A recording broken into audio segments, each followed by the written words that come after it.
Hello दोस्तों, आपका हमारे यूट्यूब चैनल लॉ ओरिएंटेशन में हार्दिक स्वागत है। आज हमारा आर्टिकल है 17 अस्पृश्यता का अंत। इसके पहले हमने आर्टिकल 16 पढ़ा था, सरकारी नौकरी में अवसर की समानता। आज हम फंडामेंटल राइट का आर्टिकल 17 को रीड करते हैं। अस्पृश्यता का अंत। अस्पृश्यता का अंत किया जाता है और इसका किसी भी रूप में आचरण निषिद्ध किया जाता है। अस्पृश्यता से उपजी किसी निर्योग्यता को लागू करना अपराध होगा जो विधि के अनुसार दंडनीय होगा।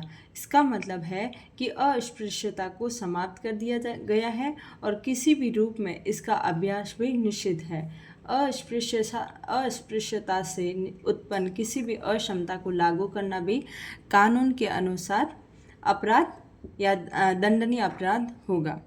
1955 में अस्पृश्यता निवारण अधिनियम बनाया गया और 1976 में इसका संशोधन करके इसका नाम नागरिक सिविल अधिकार संरक्षण अधिनियम कर दिया गया और 1989 में एसटी और एससी एक्ट निवारण अधिनियम बनाया गया। इसका मतलब है कि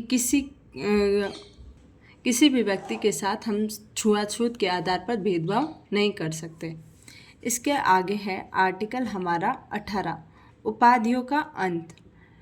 आर्टिकल 18 का क्लॉज 1 बोलता है कि राज्य, सेना या विद्या संबंधी सम्मान के सिवाय और कोई उपाधि प्रदान नहीं करेगा। इसका मतलब है कि शिक्षा व सेना के अलावा समस्त उपाधियों पर प्रतिबंध रहेगा।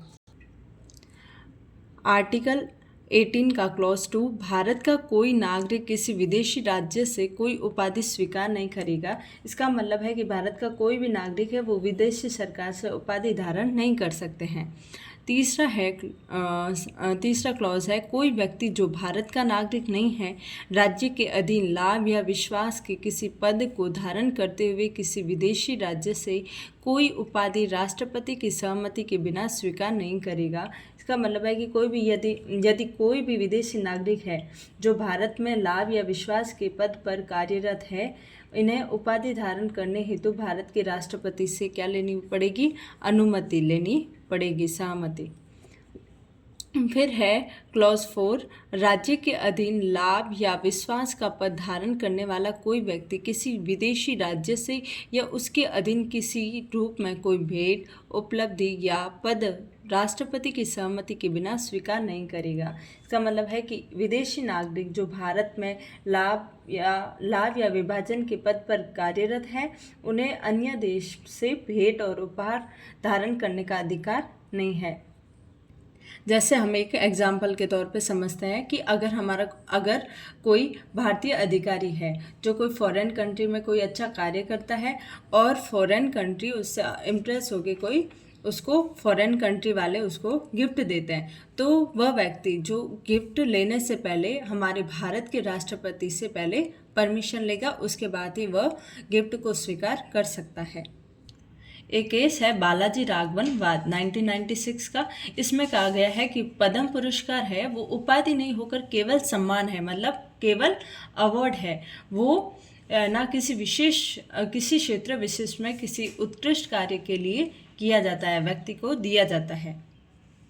हमारे भारत में जो पद्म पुरस्कार है उसकी शुरुआत 1954 में हुई थी और 1977 में इस पर रोक लगा दी गई थी और 1980 में इसे वापस से शुरुआत कर दी गई। इसी के साथ हमारा ये आर्टिकल 18 कंप्लीट होता है। आगे का हमारा आर्टिकल है 19 स्वतंत्रता का अधिकार। इसको हम अपने अगले लेक्चर में डिटेल से कवर करेंगे। अगर आपको हमारा वीडियो अच्छा लगा तो लाइक, शेयर एंड सब्सक्राइब जरूर करें। Thanks for watching.